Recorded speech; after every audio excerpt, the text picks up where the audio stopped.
নমস্কার। আজকের খবরের দুনিয়ায় আপনাদের স্বাগত। গত এক বছর ধরে আপনারা জানেন অশান্ত বাংলাদেশের সাথে ভারতবর্ষের সম্পর্ক মোটামুটি তলানিতে গিয়ে ঠেকেছে।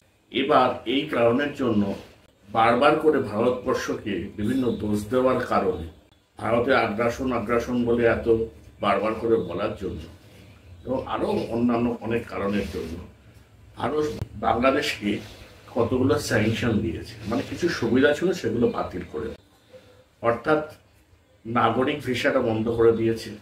মেডিকেল ভিসা খুব কম, খুব রেয়ার, একদম অত্যন্ত যাচাই বাছাই করে নিয়ে কিছু হয়তো সম্পূর্ণ দিচ্ছে। এরপরে ট্রান্সশিপমেন্ট ফেসিলিটিস বন্ধ করে দিয়েছে। তারপরে আপনারা জানেন স্থলপথে বাণিজ্য আমদানি বন্ধ করে দিয়েছে ভারতবর্ষ। এখন কি হয়েছে, বর্তমানে বিভিন্ন রাজ্য থেকে বাংলাদেশিদের চিহ্নিত করে ধরে ধরে তাদের ফেরত পাঠানোর চেষ্টা চলছে, যার পোশাকি নাম কুরসিন। এই এত কিছু করার ফলে ভারতের কি ক্ষতি হলো, বা বাংলাদেশেরই বা কতটা ক্ষতি হলো, বা ভারতের কতটা লাভ হলো, এইটা আজকে এই বিষয় নিয়ে আলোচনা করব। আজকে আমার চ্যানেলের একজন দর্শক আমাকে লিখে জানিয়েছিলেন যে এইসব স্যাংশন করার ফলে ভারত নাকি নিজেই ক্ষতিগ্রস্ত হয়ে গিয়েছে, ভারতীয় ব্যবসায়ীরা কান্নাকাটি করছে। তো এটা কদ্দূর কি হয়েছে আপনাদের সামনে আমি তার অবতারণা করব। নমস্কার, আমি সপ্তরী সরকার বলছি। বাংলাদেশের মানুষরা ভারতবর্ষ বলে যদি মনে করে থাকেন যে পশ্চিমবঙ্গ তথা কলকাতাটাই ভারতবর্ষ, তাহলে ভুল করবে। কলকাতা হলো পশ্চিমবঙ্গের একটি রাজধানী শহর, আর পশ্চিমবঙ্গ হলো ভারতের 29টি রাজ্যের মধ্যে একটি। এছাড়াও আরো কেন্দ্রশাসিত অঞ্চল বেশ কিছু রয়েছে। সুতরাং ভারতবর্ষ একটি বিশাল দেশ, বিরাট দেশ। তারা বাংলাদেশের কথা অত কেউ খোঁজও রাখে না, অত জানেও না, তারা এই ব্যাপারে অতটা ইন্টারেস্টও নয়। এবং বাংলাদেশিরা আসলে কলকাতাতেই মূলত আসে, থাকে, চিকিৎসা করায়, এবার ঘুরতে বড় জোর দিল্লি টিল্লি কেউ একটা জায়গায় ভ্রমণের উদ্দেশ্যে যায়, কিন্তু সেসব জায়গায় বিশেষ থাকে না বা কিছু করে না।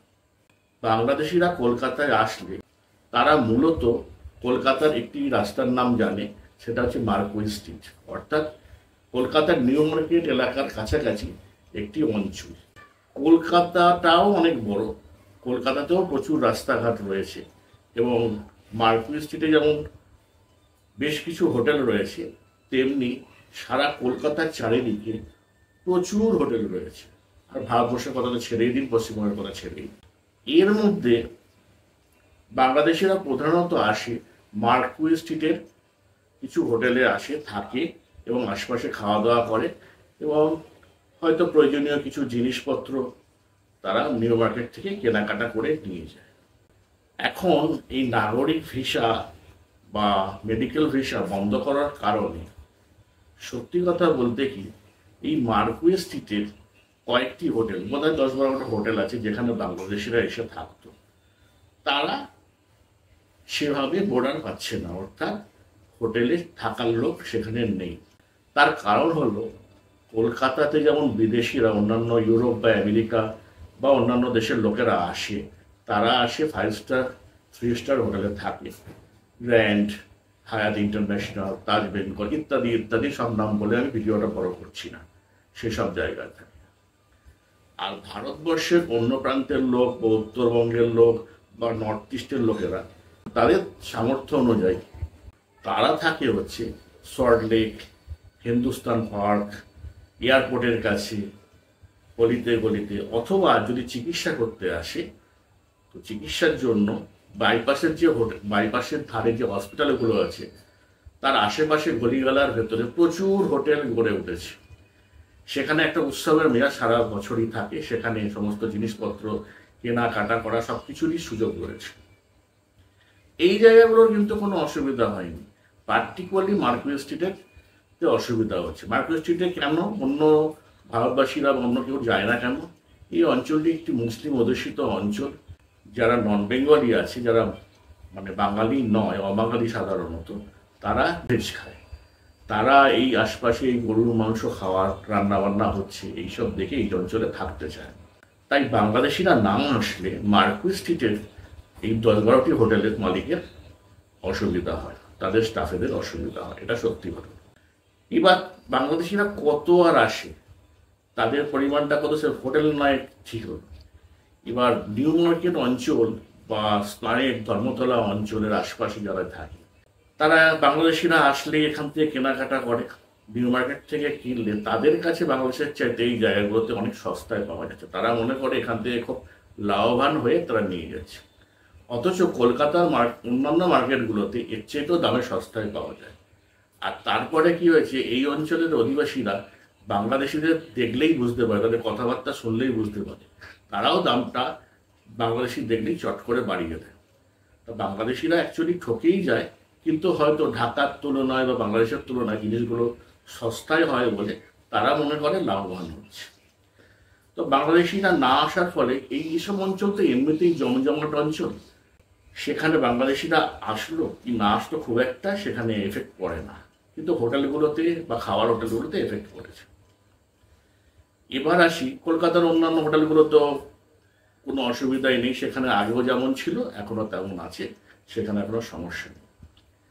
এবার আসি বেনাপোলের, যেখানে স্থলবন্দর দিয়ে বাণিজ্যগুলো প্রায় বন্ধ হতে বসেছে। নাগরিক ভিসা বন্ধ হওয়ার কারণে এই বনগাঁ থেকে বেনাপোল সীমান্ত পর্যন্ত যেসব অটো টোটোগুলো চলতো তাদের অবস্থা খারাপ, এটা সত্যি ঘটনা। কেন, তারা সেখান থেকে লোক যাতায়াত করছে না, বাংলাদেশি না আসলে কারা যাতায়াত করবে? এমনি ভারতীয় আর কত যাতায়াত করে বেনা সীমান্তের দিকে। সুতরাং তাদের এইখানটা একটা অসুবিধা হচ্ছে, তাদের অর্থনৈতিক কিছু মন্দা যাচ্ছে। এই কটা মানুষের মন্দা কতটুকু? আর পশ্চিমবঙ্গ তথা কলকাতা ভারতবর্ষের মধ্যে তো একটুখানি, ভারতবর্ষ তো বিশাল দেশ, বিশাল তার অর্থনীতি, তাতে কি তার খুব একটা কিছু এসে যাবে? এবার আমি আপনাদের দেখাবো বাংলাদেশের কিরকম অবস্থা। বাংলাদেশের ব্যাপারটা আপনারাই ভালো বুঝবেন, আপনাদের ওখানে কি অবস্থা হচ্ছে না হচ্ছে। বাংলাদেশের নাগরিক ভিসা না দেওয়ার কারণে আপনাদের লোকের মাধ্যমেই আমরা জানতে পারছি ঢাকাতে বা টোটাল বাংলাদেশে তত তো অ্যাম্বাসি নেই। কয়েক তারা বাংলাতে মানে কলকাতায় এসে বা দিল্লিতে এসে বিভিন্ন দেশের সাথে অ্যাম্বাসিতে গিয়ে তারা ভিসার জন্য আবেদন করত এবং অন্যান্য দেশে তাদের কাজের উদ্দেশ্যে যাওয়ার পথটা সুগম করা হতো। তো যেহেতু তারা আসতে পারছে না, তাহলে কি হচ্ছে, তাদের সেদিক থেকে বিদেশে যাওয়ার উপায়গুলি বন্ধ হতে বসেছে। এই কারণে তাদের রেমিটেন্স পাঠানো কমে যাচ্ছে, অর্থের দিক দিয়ে ক্ষতি হচ্ছে। এটা সত্যি না মিথ্যে আপনারা জানাবেন। দ্বিতীয় যে ব্যাপারটা হচ্ছে মেডিকেল ভিসা, এই ব্যাপারটা সত্যি কথা বলতে আমিও নিজে মনে করি, যারা যেসব মানুষগুলো একদল মানুষ আছে যারা ভারতবর্ষে এসে অলরেডি চিকিৎসা করত, তাদের বিভিন্ন সময় বিভিন্ন ডেট পড়তো, তারা এখন এই ভিসার কারণে আসতে পারছেন না। এটা একটা বিশাল অমানবিক একটা ব্যাপার হচ্ছে। হয়তো এটার জন্যই কিছু কিছু করে তারা যাচাই বাছাই করে দিচ্ছে। আমার মনে হয় এই বিষয়টা অন্তত রোগীর সাথে একজন অ্যালাউ করে, তার সাথে আর কি বাংলাদেশের সাথে যতই সম্পর্ক খারাপ হোক না কেন, রোগীর সাথে তো আর কোনো জঙ্গি আসবে না। অন্য ক্ষেত্রে নয়, আমরা বুঝে নিলাম যে ঠিক আছে জঙ্গি টঙ্গি পাঠিয়ে আমাদের এখন আক্রমণ হতে পারে, তাদেরকে না দেওয়াই ভালো, কিন্তু রোগীর ক্ষেত্রে এটা দেওয়া যেতেই পারে। তাদের যখন প্রথম এইসবগুলো স্যাংশনগুলো বাংলাদেশে দেওয়া হয়েছিল, আপনাদের টিভিতে বসে বিভিন্ন সাংবাদিকদের কাছে আন্তর্জাতিক সম্পর্ক বিশেষজ্ঞ বলে পরিচিত বহু মানুষ একের পর এক মিথ্যাচার করে, শুধু সরকারের লোকেরা না, সরকারের বাইরেও, যাদের কিছুটা টিভিতে হয়তো গ্রহণযোগ্যতা ছিল, এখন আগামী দিনে থাকবে কেন, তাদের এই মিথ্যাচারগুলো ধরা পড়ছে, থাকবে কিনা আমি জানি না। তারা যেটাই স্যাংশন দেওয়া হয় তাদের বলে এতে কোনো অসুবিধা হবে না। যেমন বলা হলো যখন এই মেডিকেল ভিসাটা প্রায় বন্ধ করে দেওয়া হলো, তখন বলে এতে কোনো অসুবিধা হবে না। ডক্টর ইউনুস চীনে গেছেন, চীনের সাথে কথা বলেছেন, সেখানে কারনান প্রদেশে প্রচুর হসপিটাল আছে, সেখানে বাংলাদেশের রোগীরা যেতে পারেন এবং চীনও নাকি বাংলাদেশে অনেকগুলি হসপিটাল বানাবে, ঢাকাতেও বানাবে।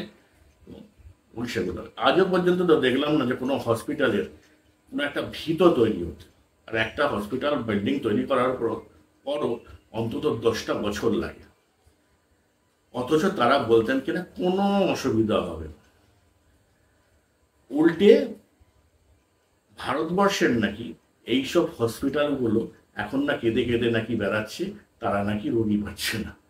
আচ্ছা, প্রায় 40 কোটি মানুষের দেশে রোগীর কি অভাব হয় না? রোগের কি অভাব হয়ে যায়? বরঞ্চ আগে বাঙালিরা, মানে কলকাতার বাঙালি বা পশ্চিমবঙ্গের বাঙালিরা অনেক সময় মানে বেড পেত না এইসব বিভিন্ন হসপিটালগুলোতে। এখন কি হয়েছে, অতটা বেডের চাহিদা নেই। মানে আগে বাংলাদেশিরা ভিড় করার জন্য যতটা বেড একদমই পাওয়া যেত না, মানে ফিরিয়ে ফিরিয়ে দিত, এখন অতটা নেই। তাও আছে, তাও চেষ্টা করলে হয় পাওয়া যাচ্ছে মোটামুটি। এর ফলে সুবিধা হয়েছে, মানে পশ্চিমবঙ্গের যারা রোগী আছে তাদেরকে আর দক্ষিণ ভারতে বা ওড়িশায় গিয়ে চিকিৎসা করতে হচ্ছে না। তারা পশ্চিমবঙ্গেতেই মানে চিকিৎসা করতে, কলকাতাতেই চিকিৎসা করতে পারছে। এটা একদিকে ভালো হয়েছে। আর কলকাতাতে শুধু কলকাতার মানুষ তো পশ্চিমের মানুষ চিকিৎসা করে না, ভারতবর্ষের বিভিন্ন প্রান্ত থেকে মানুষ এসে চিকিৎসা করে। তবে এই দিক থেকে দক্ষিণ ভারত আরো অনেক বেশি উন্নত, সেখানে সর্বভারতীয় ক্ষেত্রে লোকেরা যাতায়াত করে, এমনকি বাংলাদেশিরাও যেত। তো যাই হোক, এদিক থেকে একদিকে ভালো হয়েছে তাদের। তো মানে এর ফলে যে কোনো অর্থনৈতিক ক্ষতি হয়েছে সেটা যে হয়নি সেটা আমি পরে আপনাদের দেখাচ্ছি।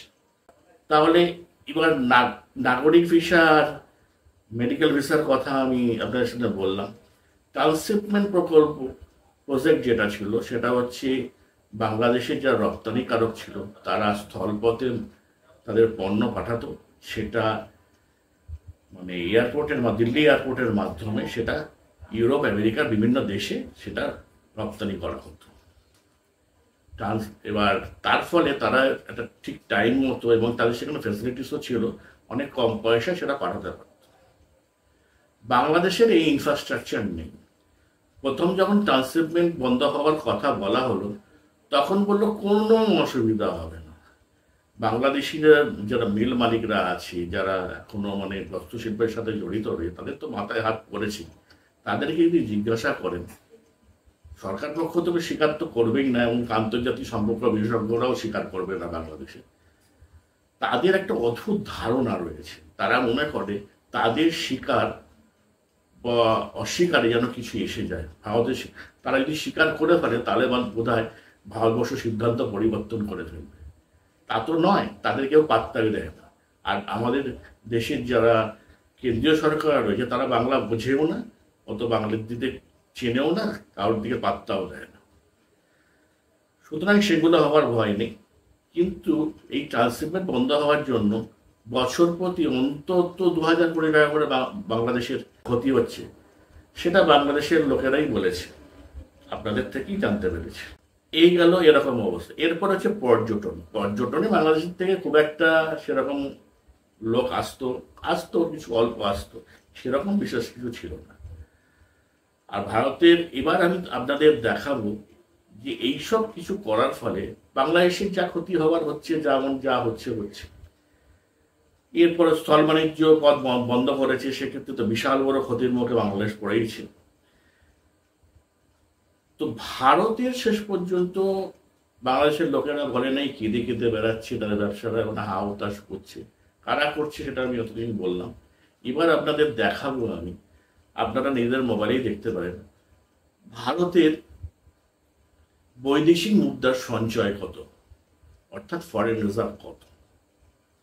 দেখে নিন, আপনারা আপনাদের মোবাইলেও দেখতে পারেন।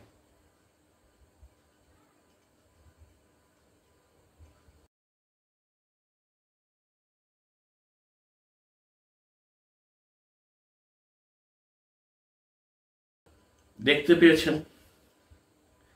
এবার আপনারা দেখে নিন ভারতবর্ষের টোটাল রপ্তানি বাণিজ্য কত।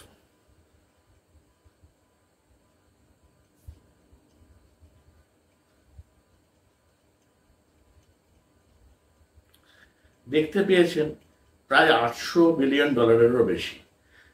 বাংলাদেশ বাংলাদেশকে রপ্তানি করে ভারতবর্ষ প্রায় $12 বিলিয়ন মতো ইয়ারলি। তো $12 বিলিয়ন, $800 বিলিয়নের মধ্যে কতটুকু? আর সেই মালটা যদি বাংলাদেশকে যদি না দিতে পারে, অন্য কোথাও দিয়ে দেবে, তার তো অসুবিধা নেই। দেওয়ার প্রচুর জায়গা রয়েছে। এখন আপনারা চিন্তা করুন, গায়ের জোরে তো অনেক কথা বলবেন, আপনারা চিন্তা করে দেখুন কোথা থেকে ভারতবর্ষে যদি রপ্তানি বন্ধ করে আপনারা কোথা থেকে জিনিস কিনবেন। ওই তো পাকিস্তান থেকে তো একবার জাহাজে করে নিয়ে এসেছিল চাল, সেটা কিনেছিল, সে চাল কেমন ছিল, তাও তো দাম অনেক বেশি পড়েছিল। আর পাকিস্তান কাদের থেকে চাল নেয় জানেন? সে হচ্ছে ইন্ডিয়া থেকে আরো অনেক বেশি পণ্য নেয়, সরাসরি নেয় না, দুবাই মারফত তারা নেয়। দুবাইতে ভারতবর্ষ রপ্তানি করে, সেখান থেকে পাকিস্তান নিয়ে আসে। এই তো গেল এই চিত্রটা। এবার আপনাদের দেখাচ্ছি আমাদের রপ্তানি বাণিজ্য দেখালাম, ফরেন রিজার্ভ দেখালাম। এবার দেখুন পর্যটন ক্ষেত্রে ভারতের আয় কত প্রতি বছরে। দেখুন তো 2024 সালে কত কত হয়েছে।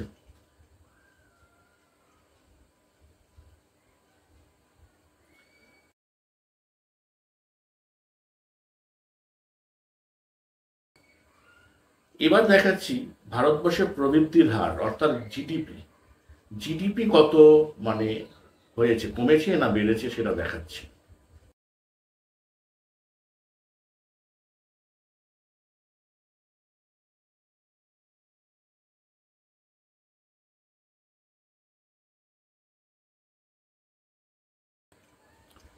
দেখতে পেয়েছেন জিডিপি মোটামুটি প্রায় সমান বা তার কিছু বেড়েছে।